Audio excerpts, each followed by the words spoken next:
మోపిదేవి అనే గ్రామంలో శ్రీ సుబ్రహ్మణ్యేశ్వర స్వామి టెంపుల్కి అయితే మనం ఈరోజు వచ్చాం. అత్యంత ప్రసిద్ధి చెందిన ఈ టెంపుల్ గురించి మనం ఈరోజు తెలుసుకుందాం.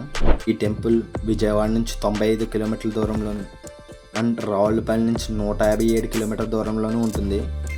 రావులపాలెం నుంచి మచిలీపట్నం మీదుగా మేమైతే వచ్చాం. మాకు 157 కిలోమీటర్స్ అయితే వచ్చింది.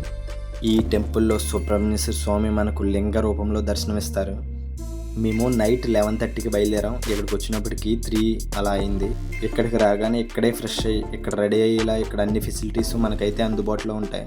ఇక్కడికి వచ్చే చాలామంది భక్తులు ఇక్కడ ఒక నైట్ నిద్ర చేస్తే చాలా మంచిదని చెప్పారు.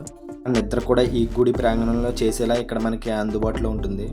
అదేంటో తెలియదు కానీ ఈ గుడికి రాగానే ఒక పాజిటివ్ వైబ్ అండ్ చాలా ప్రశాంతంగా అనిపించింది. మేము 5 ఆ టైంకి అలా రెడీ అయిపోయి దర్శనానికి అయితే వచ్చాం. బట్ కానీ 5 to 6కి ఇక్కడ స్వామివారికి హారతలు ఇచ్చి 6కి డోర్స్ అయితే ఓపెన్. లోపలికి వచ్చినప్పటికీ ఇక్కడ చాలామంది భక్తులు క్యూలో అయితే నుంచున్నారు. మేమైతే 50 రూపీస్ దర్శనం టికెట్స్ తీసుకుని క్యూలోకి అయితే వెళ్ళాం. ఇదే ఈ గుడి ప్రాంగణం లోపల ఉండే నాగబంధం. ఇక్కడ పాలు పసుపు కుంకుమ పోసి పూజ చేసుకుంటారు.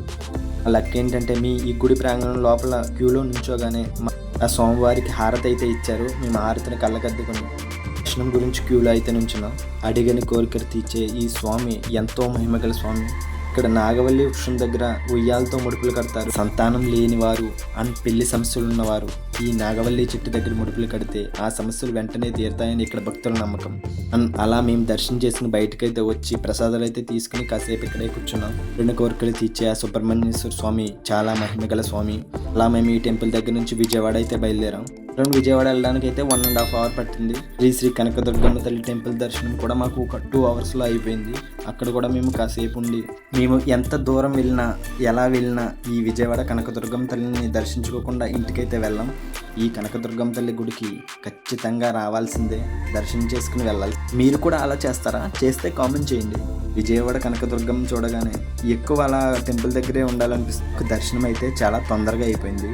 తొందరగా అయిపోవడం వల్ల మేము వేరే ప్లాన్ ఒకటి యాడ్ చేసాం. ఇందులో పేరుపాలెం అయితే వెళ్దాం అనుకున్నాం. బట్ ఇక్కడ నుంచి మళ్ళీ మచిలీపట్నం మీదుగా పేరుపాలెం వెళ్ళాలంటే చాలా లాంగ్ అయిపోద్ది. బట్ అయినా మాకు ఇంకా టైం ఉండడం వల్ల మేము పేరుపాలెం కూడా వెళ్ళాం. మళ్ళీ మచిలీపట్నం నుంచి పేరుపాలెం వెళ్ళడం వల్ల మాకు 44 కిలోమీటర్స్ అయితే మళ్ళీ ఎక్స్ట్రా పడింది.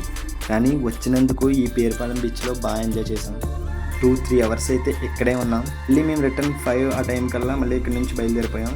అలా వెళ్ళినప్పుడు నర్సాపురం దగ్గర ఆగి మేమైతే ఫుడ్ తినేసి ఇంటికి అయితే బయలుదేరిపోయాం. ఇలాంటి మరిన్ని వీడియోస్ కోసం మన ఛానల్ సబ్స్క్రైబ్ చేయండి అండ్ వీడియోని లైక్ చేయండి. Thank you.